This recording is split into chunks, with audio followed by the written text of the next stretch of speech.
everybody. This is William del Pilar, and this is Points on the Board. This week, we're going to be talking about the NFL Power Rankings for Week 14. But first, don't forget to check out Points on the Board podcast at Grumblings Media. If you're traditional and like to use the traditional podcast format, there's Spotify, Google, Apple, and there's one more that I always forget. I'll remember it in a moment. And finally, if you want to check us out, we're also on Rumble and YouTube under the moniker Grumblings Media. So let's get to it. There's been some changes this week. We are only going to talk the top 10, but if you go to grumblingsmedia.com, you can check out the full rankings in its depth with all the detail and with all the number crunching. And with that, let's get to it. This is what I call the elite class. There used to be a couple of teams in this, 1 to 3 teams. There was always at least 3 teams, let's be honest. Now there's only one, the San Francisco 49ers. Last week they were number 2. This week they don't just leap over the Philadelphia Eagles to get to number 1. They just literally stepped on them and walked over them. They are 9-3, and they just defeated the Eagles 42-19. Look, I've been stating the Niners are a behemoth. You know, it took me a while to learn that word. I kept saying behemoth. It's behemoth. And I just love that word because it describes an unstoppable force. And when they are completely healthy, there's nobody that can touch them. The Eagles held that position for most of the year, and it wasn't even a contest after their first couple of drives. The Niners came out throwing, but then they settled down, established the run, opened up the pass, and they ate the Eagles up. Look, over the past 3 games, the Niners ranked number 2 in offensive yards per game. Defensively, in that same period, their last 3 games, they ranked number 6 overall. They've beaten the Steelers 30-7, the Cowboys 42-10, the Jaguars 34-3, the Seahawks 31-13, and now the Eagles 42-19. That's a combined score of 179-45. Those teams are combined 40-20, and they're all vying for the playoffs. No one can touch the Niners. Now, this group I call Elitism is on their radar. The Dallas Cowboys, this is the highest they've ever been. Last week, they were number 5. This week, they're number 2. They are 9-3, and they were in a shootout with the Seattle Seahawks 41-35. Those 2 teams combined for 817 offensive yards. Despite the fact that the Seahawks are now 6-6, they have the talent to be able to compete with almost any team when they play their style of football. So, I mean, it is what it is. So, look, for the record, the Cowboys have ranked number 5 in passing and number 17 in rushing over the past 3 games. And those numbers will keep that team in every game, regardless of defense. Well, unless you're the Niners.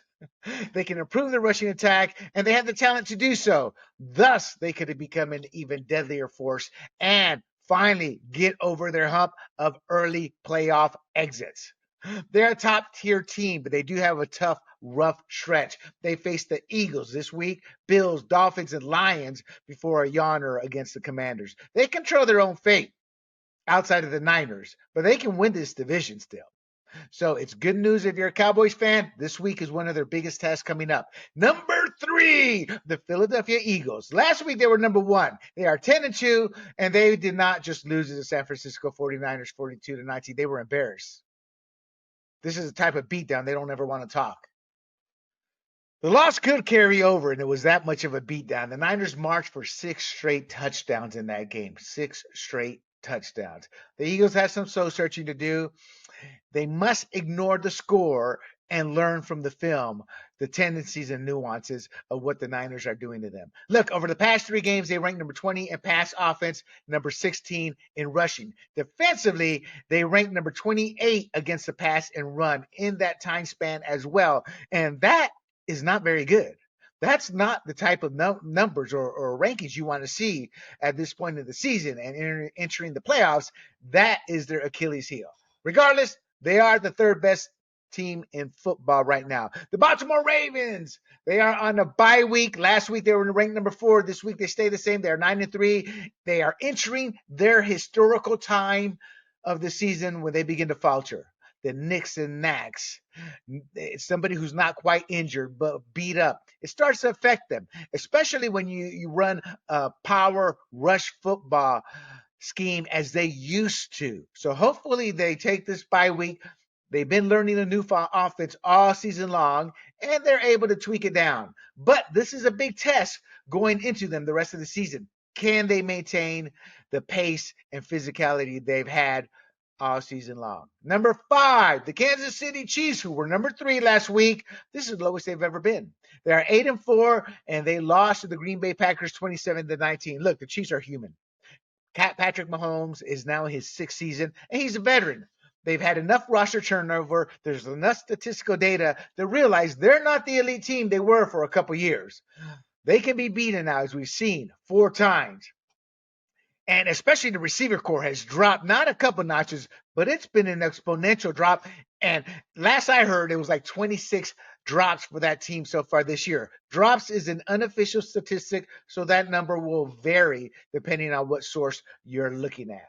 The team blew its load on Mahomes, Patrick Mahomes, and deservedly so. He's the reason they have 2 Super Bowls. However, there's a reason the receiving core has dropped in quality. They can't afford to pay Travis Kelce, Mahomes, and others. And the receiving core is what they have chosen to allow to degrade, and to suffer. Why? Because they believe a great quarterback can make average receivers look better than they are. However, that's failing right now this season. Then there's the referees. Look, there's been 2 primetime games where if you're a Kansas City Chiefs fan or even the players, and I don't care what Kelce or Mahomes say, it is what it is, blah, blah, blah, we lost the game. No, they were pissed in that locker room. Look, the refs literally cost them the opportunity to tie the game. And what made it worse was one of the refs came out explaining afterwards, yeah, we had guys there. They saw it all. They took it all in. There wasn't enough there to call pass interference. You watch it on film, the Packers defender ran through Marquez Valdez. Scanlon. I always mispronounce his name. One of those long names. Scanlon. However, the Chiefs can't compete against anyone. They can play with anyone. It doesn't matter if they're the Eagles, the Chargers. I'm trying to think of some of the better teams. The Cowboys. I don't know about the Niners, but we'll see. Maybe. But my point is, they have more balance with Isaiah Pacheco, the way he's been running lately. They have more balance than most of these quasi-West Coast schemes. And the Packers only have 2 Super Bowls despite 30 years of Hall of Fame quarterbacking, because the West Coast offense, which predicates having a solid rushing attack, they've always ignored. The Chiefs have not. That's why they are still in play, and other teams aren't. Don't count them out of anything. However, they're no longer elite, as we've been accustomed to, and they fall hard in the power rankings. Like they fall hard. They're number 5. All righty. The Miami Dolphins are number 6. They were number 6 last week. They are 9-3, and they beat up on the Washington Commanders 45-15. Look, what can I say? The Dolphins beat up another sub-500 team, and so what? Look, you're going to hear how great this defense was. They rose to the challenge with their pass rush specialist, Jalen Phillips, who's out with an Achilles injury for the year. But come on. They were facing a pass offense ranked number 20 the last 3 games. It's not like that defense was facing the Niners. And once they took the lead, their terrible rush defense was never hampered, meaning the Commanders were forced to throw. The Commanders had the number 27 ranked scoring offense over their last 3 games. They can't score. And in that span, they're also the number 26 ranked team in sacks allowed, giving up nearly 4 per game. So all this crap, as I use, I don't say all this defecation when people describe San Francisco. It's just crap. You hear about how the defense rose occasion is just that crap. This game did nothing but show the Dolphins can beat up on JV NFL teams. However, in their defense, it's not their fault. They play who's on their schedule. But the hype is over the top in how good they are. Until they beat a legitimate powerhouse, they will never lay claim to that. Look, I'm sorry. I don't make up the rules, but that's just how it is. One note that you don't hear many people talking about is the weather. They pretty much played in all warm games or domes, or I'm very interested to see how they do come December, January, especially if they don't win that home field advantage. For them to avoid the weather, they've got to take care of business and get home field advantage. If not, well, I was going to say, let's see how they do in New England. The days of old when you feared going to New England during the playoff season. Overall, at the end of the day, this game did nothing to warrant the Dolphins moving up, and obviously nothing to move down. They took care of business. Now I have a new group. This group I call better than average, but still has kinks to work out. Look, the Detroit Lions are number 7. They were number 8 last week. They're 9-3, and they beat up on the New Orleans Saints 33-28 and almost lost. Look, the Lions looked dominant early. I think they had like a 21-0 lead. And then, if I remember, then the Saints just kept coming back, and they should have beaten the 5-7 Saints much easier than they did. However, they lack discipline. They lack the discipline of putting a team away. They do not know how to put that foot down on that neck and push down until they hear snap. And that's why they've had 3 losses. Look, the Lions have allowed the Chargers, Bears, Packers, and now Saints to hang around until the end. And they escaped against 3 of those teams. But those 3 teams had a combined record of 14-22. And then they lost to the surging Packers, who are now 6-6 and back in the playoff race. The Packers hurt them in their attempts to fight and get this home field advantage, playoff advantage. They're not out of it, but that was a team they should have beaten, but because they're too inconsistent. So these rankings that have them at number 2, I saw the power rankings with them at number 1 a couple weeks ago, and I was like, huh? Say what? It just blew my mind. No, they are number 7. They've earned that right, but they need to get more consistent. Number 8, the Houston Texans, who were number 11 last week. They're 7-5, and they beat up on the Denver Broncos. They didn't beat up on the Denver Broncos. The Denver Broncos were the better team, actually, but they started believing their press clippings. And as Sean Payton said in the press conference, they just played sloppy. I saw that game, and I'm like, what are you all doing? And when you have a team of veterans, they probably looked at the rookies, at the young team, and just did what everybody else did, overconfident. But that said, a win is a win, and the Texans team is creating their own breaks too. They capitalize on every break, and their offense can play with anyone. Look, they did lose wide receiver Tank Dell, fractured fibula. I would assume he's out for the season. I don't know the depth of it. Once I heard fractured fibula, I'm like, that dude's done for a long while. He was the leading pass receiver with touchdowns. He had 7, and he was their number 2 receiver in yardage. Look, the NFL is a league of attrition. This does not bode well going into the home stretch. When you're young and dumb, you build a team around who's there. You feed off each other. When you lose one of those individuals, it does create a hole. Now, how mature you are and how much leadership is within your little group there will determine how quickly you get over it. So this is a test on C.J. Stroud to play cheerleader, get the other receivers, and get them involved so they don't lose much, if anything, with the loss of Tank Dell. Look, offensively, for the past 3 games and for the season, their passing offense ranks number 2. They are only 0.3 yards behind the Dolphins. So for all the hype the Dolphins get, look, the Texans are quietly maintaining pace. So how does the loss of Tank change that moving forward? Why did I just say that? Because it's in my notes. And I already discussed how that loss is moving forward. So let's get to their defensively portion here. Defensively, they're ranked number 13 in their last 3 games, but their pass defense in those 3 games is a major concern. They rank number 26. And in the playoffs, this will come back to haunt them if they don't make some tweaks, some changes. They got to make the playoffs first. But think, if this team makes the playoffs, that's a massive goal they've achieved in just their first year with a new coaching regime, rookie quarterback, and the irony, we all know that the Panthers wanted C.J. Stroud. There's so much power in just that comment in terms of how much we could go on and talk. All righty. Number 9, the Buffalo Bills. They were number 12 last week. They have a record of 6-6. They were in a bye week. Look, the Bills have a lot of crap to take care of at this bye week. They don't have strong leadership in the locker room, and their head coach will throw everybody else under the bus before realizing maybe he needs to take greater reins of his coordinators with his vision and what he wants in conjunction with their schemes and the strengths of Josh Allen. They may have missed their window. They've got to win out pretty much to have any hopes of making the playoffs. So we'll see what they can do. But they're number 9 right now.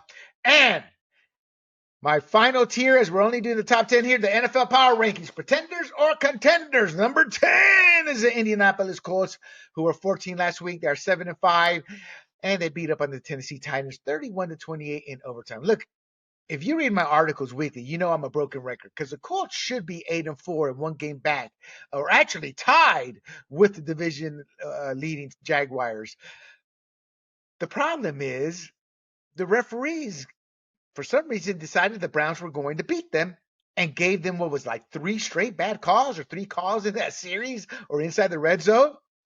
And it really irks me because these teams like the Colts, who are middle of the road and they fight and they scrape for every victory, to have referees steal it denigrates everything of what sports is supposed to be about. Look, I don't like referees, man. If I see one on the side of the road, I'm like, got to make my appointment over here, not there. That's how much I loathe them. But back to the Colts. Look, when quarterback Gardner Minshew doesn't turn the ball over, the team can compete, and arguably with anyone in their weight class and some of the top tier teams, though I would not put the Cowboys, Niners, or Eagles in that class, or maybe even the Chiefs, but pretty much anybody else they can, because every so-called elite team has their deficiencies. Over the past 3 games, this is what's shocking. They ranked number 10 in passing. However, they ranked number 26 in rushing. But my boss, Big John, said Jonathan Taylor's going to have a down year. And he has. That team over the last 3 games is number 26 in rushing, and that won't cut it. And Jonathan Taylor just went out with a thumb injury, I believe, last week. Defensively, in the past 3 games, they're number 6, allowing only 183.3 passing yards per game, and that's well down from their 222.1 season average in terms of how many yards they give up to opposing quarterbacks. Against the rush, oh my God, they're horrific, number 25 the past 3 games. Yeah, for the season, they're number 26. It is what it is. An improvement in this area is not likely. Look, they're in the battle for the division, but they're overachieving. So anything they get out of this year without Anthony Richardson is a growth, and growth not only in chemistry with the team playing together, as well as maturity with some of their younger players. And there you have it. That is William Del Pilar's NFL Power Rankings for Week 14. My top 10, and you can get all 32 teams in in-depth statistical detail at Grumblings Media. And for the record, you can find more Points on the Board podcast there, our latest podcast. You can find our newest podcast, what is it? Red, White, and Rude. It's our entertainment and pop culture podcast, so we go anywhere with that. And look, for those of you who don't know me, this Latino does not hold back from the truth. If you're a white supremacist, I call you out. If you're a black supremacist, I call you out. If you're a Latino idiot, I call you out. I call anybody who's an idiot. I just believe in one thing, the truth. At the same time, at Grumblings Media, you can also find Big Questions with Big John, which is our interview show. And Big John has a great libertarian series up there, and they're all live now with the nominee or people who fighting to become the libertarian nominee for president. And then there's also Free for All, which is our libertarian political podcast. And then my favorite, Fired Up, which is our conservative podcast. You can find all of these at YouTube and Rumble as well, under the moniker Grumblings Media. And you can also find us on your traditional your traditional podcast outlets such as Spotify, Apple, and Google. And there's one more. Oh, Pandora. That's it. Pandora was one who I kept forgetting. There you have it. Thank you for taking the time out to listen. This is William Del Pilar. And I don't look it, but I'm a conservative Latino. Bidding you adieu until next time. Hey everybody, this is Big John from Grumblings Media, and I just want to say thank you for watching our content. If you want to support our efforts here at Grumblings Media, just smash the subscribe button right here, totally free, or just go ahead and consume more of our great content. Click either one of these 2 boxes.